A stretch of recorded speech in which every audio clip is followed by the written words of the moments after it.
Alright, so this video is about graphing lines.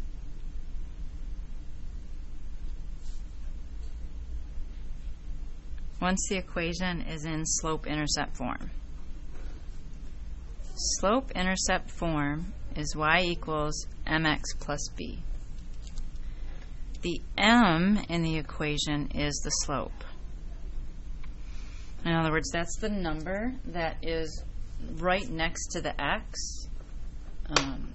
They're being multiplied together, so that number is the slope.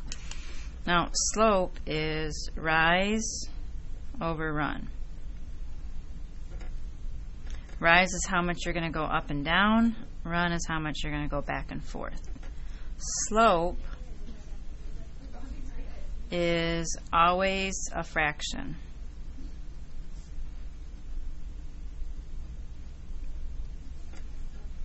That's the only way that you could go up or down. You know, like if you have a rise over run, that's the only way that you could do it, is if it was a slope. Okay? And then the b, the number that is just standing alone, that's not next to the x or the y, is the y-intercept. This is the starting spot. All lines have to start or go through at least one point, and they're all different. So this is where you start. Alright, so here's our first example, and I'm going to grab some graph paper. You can just copy this down on your paper, do the best you can to make it the same. Y equals 1 over 2x plus 2. Now the number that stands alone, the plus 2, is where we start. It's the y-intercept. So you're going to go to positive 2 on the y. So go up 2 and make a point. So my line is going through that point. Now the slope is the next piece. That helps you find the other points. It's 1 over 2, positive 1 over positive 2. So that means you're going to go up 1 because it's positive, and to the right 2 because it's positive. So go up 1 to the right 2, up 1 to the right 2. You could also go down 1 and to the left 2, and it'll still be on the same line. And that's your line.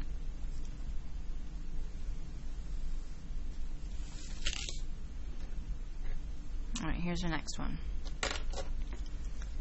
Y equals negative 2 over 3x minus 1. Now where's your starting point? Where's your first point you're going to plot?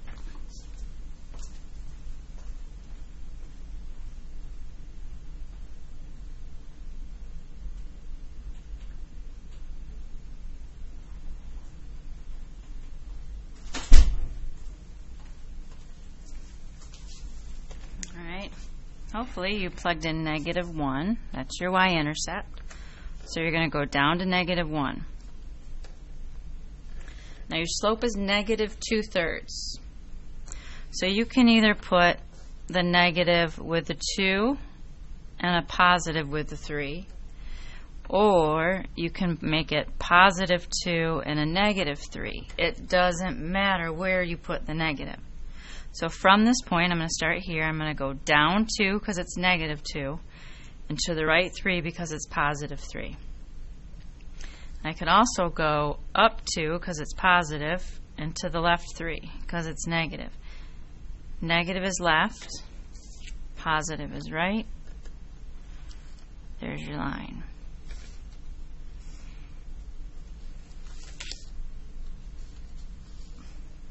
Alright, a couple more examples and then you can practice. Y equals 3x. Now for this one, there's no starting point. There's no number out here. So you can always write plus 0. If there's no number, just write plus 0. So this is where we're starting at 0, and my slope is 3. Now I said earlier slopes are always fractions. and this isn't a fraction. If there's no number on the bottom, you can always throw a 1 there.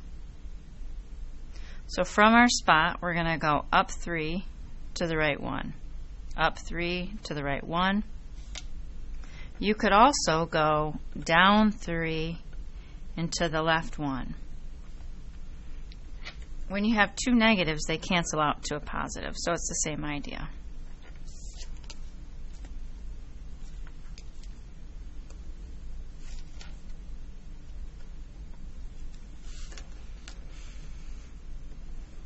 All right, next example.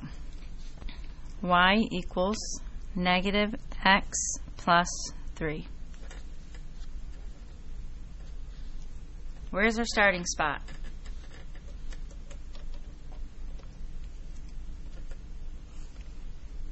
Three. What's the slope?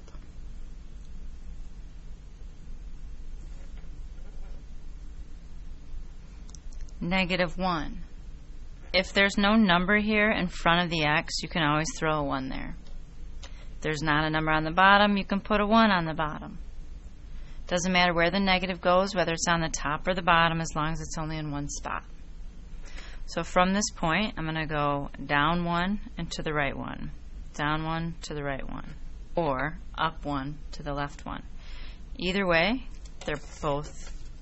either way you do it is going to make up a line.